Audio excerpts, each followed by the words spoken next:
Emotional eating is ubiquitous amongst humans, and especially for us women. I know for myself there's been times in my life where I've experienced overeating, addictions to food, binge eating, and sadly in my youth I also experienced some mild bulimia. So emotional eating is something that so many women experience and can relate to. So what exactly is it, and why does it happen, and how can we use feminine intelligence to overcome it? Now firstly, let's define what emotional eating is. Emotional eating is basically a way of using food to seemingly make us feel energetically better or worse.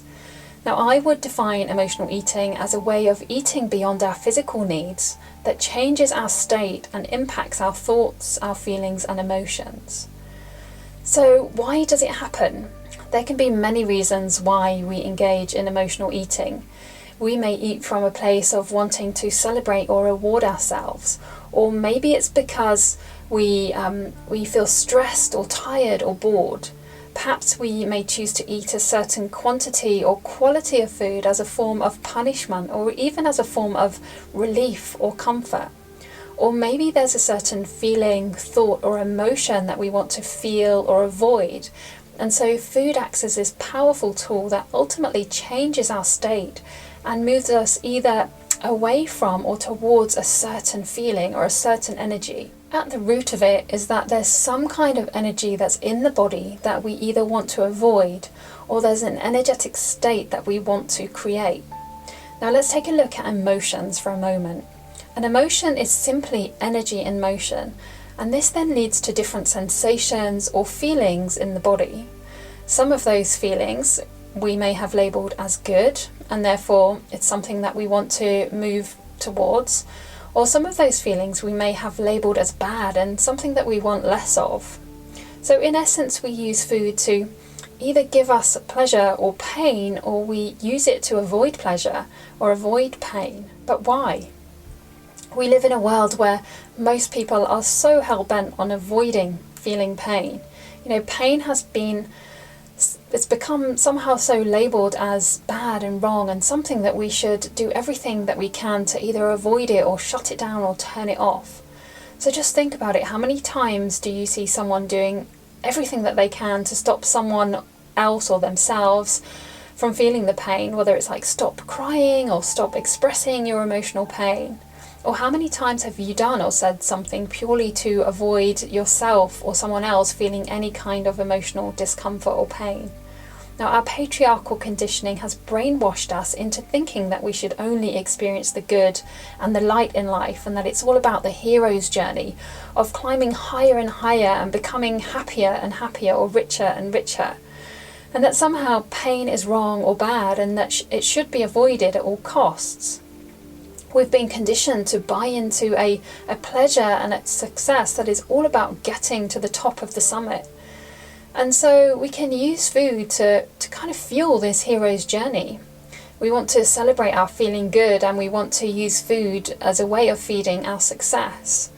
Or on the other hand, we may use food as a way of avoiding our pain. So food acts as a kind of a plaster or a band-aid that we can put over any kind of energy or sensation inside of ourselves that we want to avoid feeling. And we've reached a place where it's like we label all kinds of emotions as bad, and so we eat in a way to help us avoid feeling them. So whether it's anger or shame, sadness, grief, guilt, unworthiness, disgust, hopelessness, helplessness, powerlessness, worry, emptiness, rage, jealousy, frustration, fear, you name it. We can eat foods that either keep a tight lid on those emotions and stop them from coming out, or we eat foods that prevent us from accessing them and essentially prevent us from going in. Either way, the food we're eating, it acts as this tool that stops us from feeling any of these so-called labelled negative emotions. So what's the solution?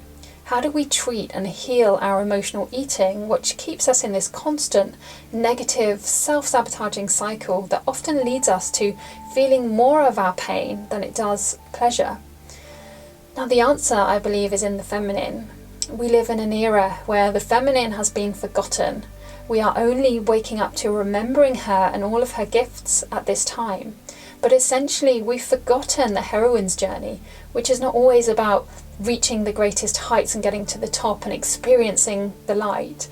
The heroine's journey, the essence of the feminine, teaches us that life is cyclical, and that as part of that cycle there's a descent, and part of that descent means that there is darkness, there is indeed pain. So she teaches us that pain is a natural part of life. So feminine intelligence, the divine feminine, is about calling upon both the masculine and feminine. It's about us honouring the fullness of who we are and these two energies inside and outside of us. And so if we harness the power and the wisdom of the divine feminine when it comes to emotional eating, we can begin to accept ourselves as emotional and energetic beings. Patriarchy has taught us to live in our heads and live outside of our bodies, but the feminine teaches us to come back home to the body, to come back home to our energy.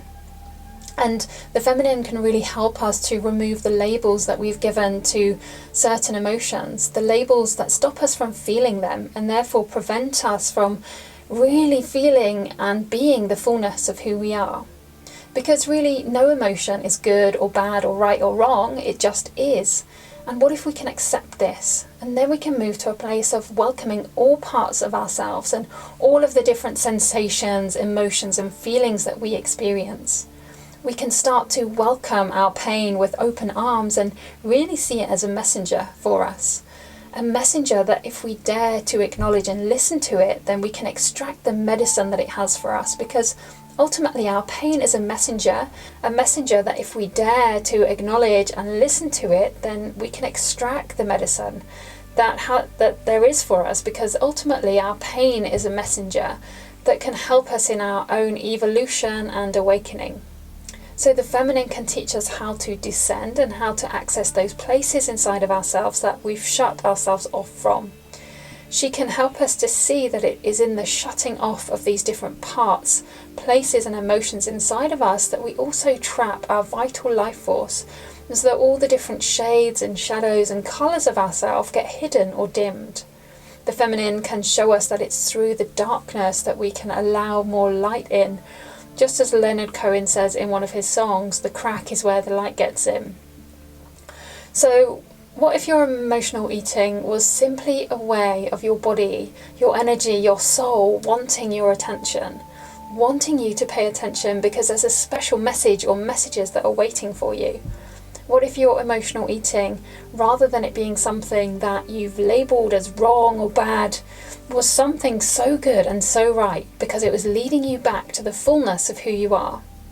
What if your emotional eating was a map back to your joy and your fullest potential? Now, if you'd like to learn a beautiful 6-step process that can help you overcome your own emotional eating, then head over to the Sacred Sisterhood Facebook page at 11:11 UK time today, on February the 25th, 2022.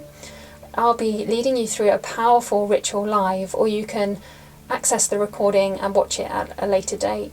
You'll also get access to a worksheet that you can download and use anytime when emotional eating occurs. Now, if you know any woman who would benefit from hearing this, then please do share this with her. Okay, that is all for today. Thank you so much for watching. Don't forget, if you like this video, please give it a thumbs up. And if you'd like to stay connected, then make sure you subscribe.